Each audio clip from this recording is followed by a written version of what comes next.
the idea society. First, we have to agree on one thing. There are new ideas. The most unnerving statement I hear from some magicians is, "There is nothing new under the sun. Everything has been done before in some way or another. If you belong to this group, we have no common ground to talk on. Please leave." I fear you because you handicap progress. Moreover, if someone voices this opinion, even after some serious thought, he should be deprived of some great and recent ideas to make him realize the obvious. He may never perform a zombie with a hinge, for example. Yes, Tommy Wonder introduced it, most probably, but you may not use it. So no floating table for you either, I'm sorry. Just as there are constant developments in industrial engineering, there are new ideas in magic every day. Some groundbreaking ones, some really bad, but nonetheless.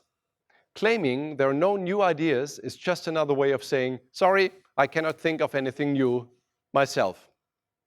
Those who deny true originality argue that everything new is just a combination of what is already existing. Fair enough. Unfortunately, it's quite hard to find ideas and find these interesting combinations, and at some point, they seem to create something surprisingly different, these combinations. Plus, now and then, there are inventions and discoveries of new material which can hardly be traced down to any origins at all. Creative people don't seem to think about these labels. They enjoy creating. I don't know if you've met Eberhard Riese at a magic convention. He's a consultant, magic director from Germany. If you know some stage magicians from Germany, they were probably his students and strongly influenced by him. For example, the Grand Prix FISM winner Franklin and the FISM winners Julius Frack, Junge Junge, Timo Mark, Roxanne and myself, many others too. He's written a book called Foundations. It deals with the basic elements of magic for building an act. EBS, which is short for Eberhard, and you should definitely call him EBS, has helped many people to create an act for competitions and festivals very successfully. I grew up spending a lot of time with magicians at magic meetings, learning from convention magicians and participating in competitions.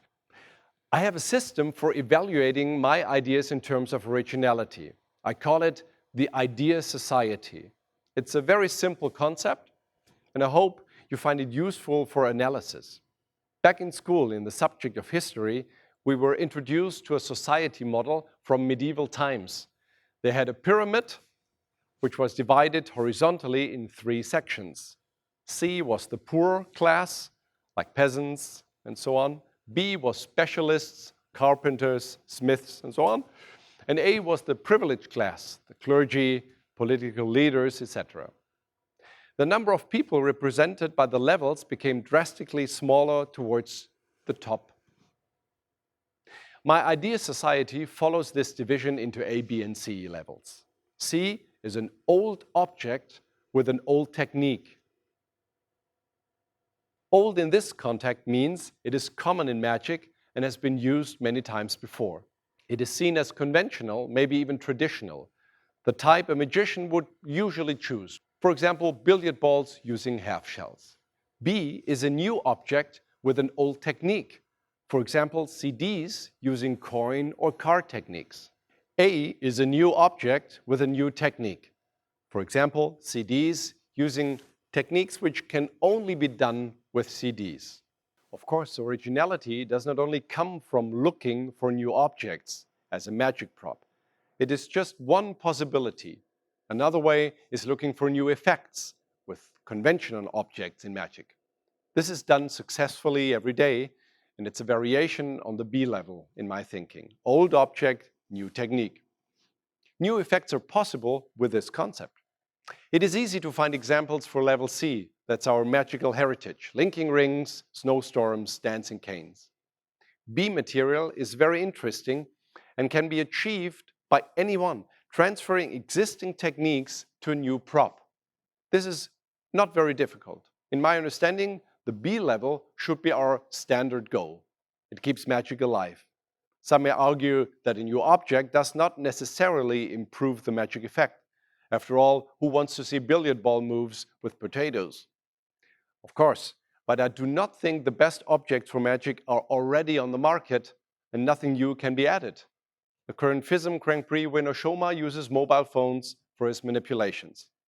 Now my question is, why did it take us magicians so long to use, for example, mobile phones for a manipulation act? CDs seem to be an established prop for manipulation now. A long time ago, Danny Cole was the first I've ever seen manipulating CDs. But even at that time, CDs had already been the dominant music medium for many years. Magic seems to evolve very, very slowly. Most C effects were B material at one time. To my knowledge, Fantasia applied the spring principle to candles, changed the material, and it has become a standard of magic. What an amazing contribution. Even some A effects have become conventional magic on a C level over time. Today, a vast portion of the audience still believes a magician is someone who produces white doves from elegant scarves. Channing Pollock's magic has become associated with magic in general, even though most of his act was A material at the time. Please remember, A material is not necessarily the best, just the most original in this system, and that is not the same. A material comes up when the desired effect is very clear, but it cannot be done with any traditional method.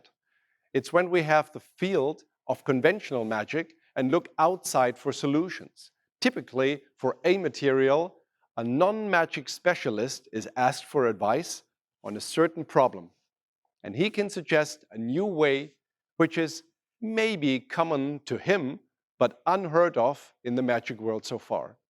Creating A material is exciting, but seems almost impossible to do at times. Plus, the standard objects and methods, which have already stood the test of time, constantly seduce researchers into giving up and surrendering to conventional material. For most examples for A effects, I like to go to the vast repertoire of Penn and Teller, making a flag appear stretched out in the air on top of a flag post, or using a fishing rod to deceive a blindfolded spectator into thinking he throws a knife. All these are examples of new and special techniques for new effects. I can only be amazed by so much creativity. They've published a similar amount of magic gems like the Beatles had hits on their Red and Blue album. So is this system just an absolute praise for originality? Is originality the highest goal we should strive for? Can there only be success with original material?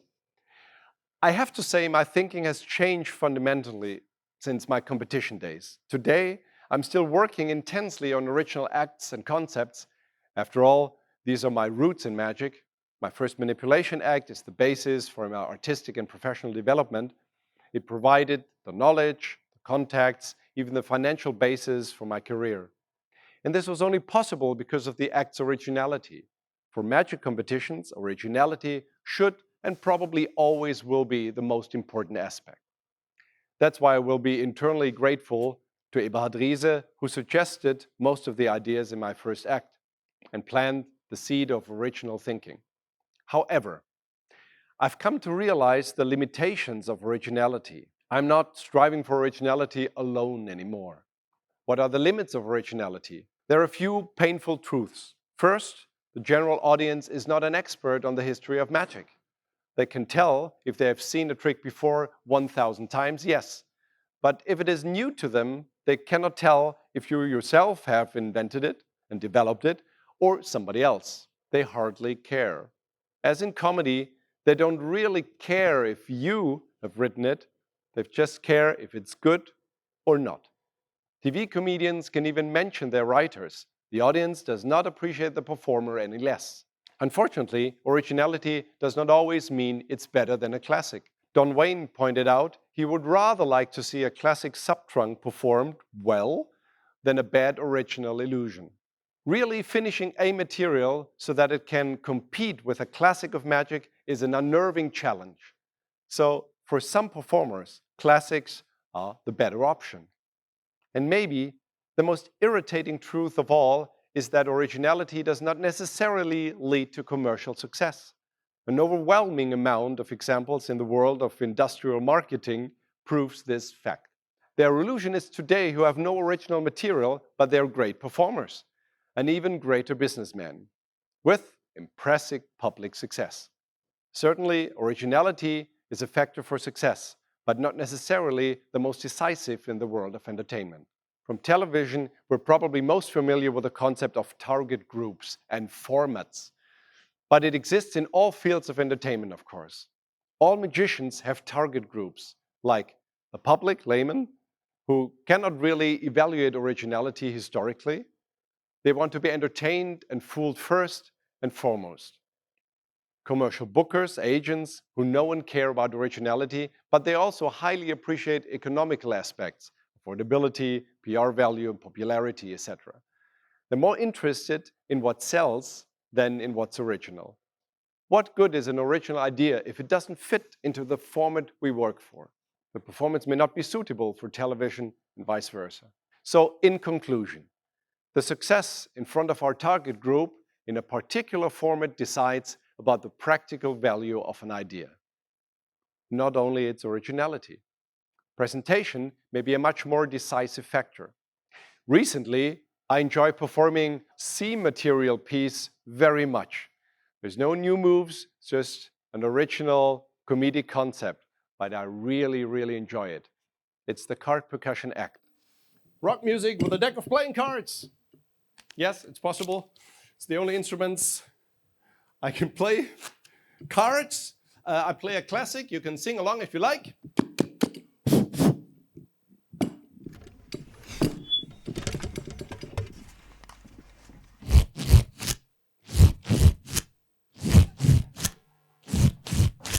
We will rock you. Sing in Portugal. Yeah. Wait.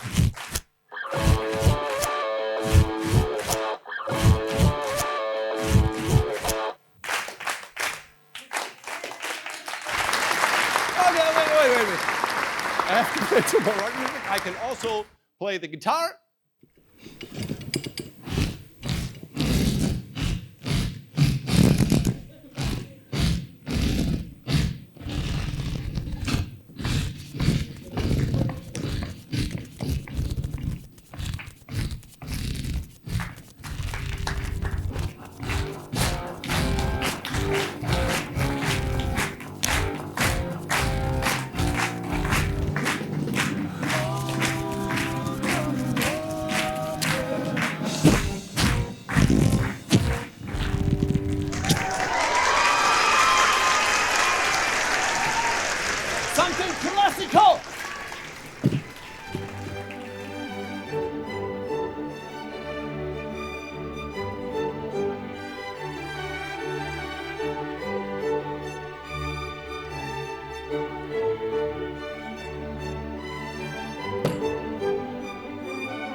We've heard many times that presentation is the most important aspect of a magic performance. If the material is not original, the presentation has to be in order to achieve any high level of success. But very simply, there is no reason whatsoever to neglect originality in any of the two, presentation or material. Original material certainly does not handicap, let alone prevent succeeding. It just does not bring success automatically.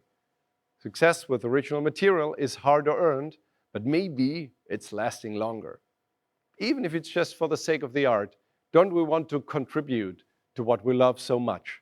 So let's be original.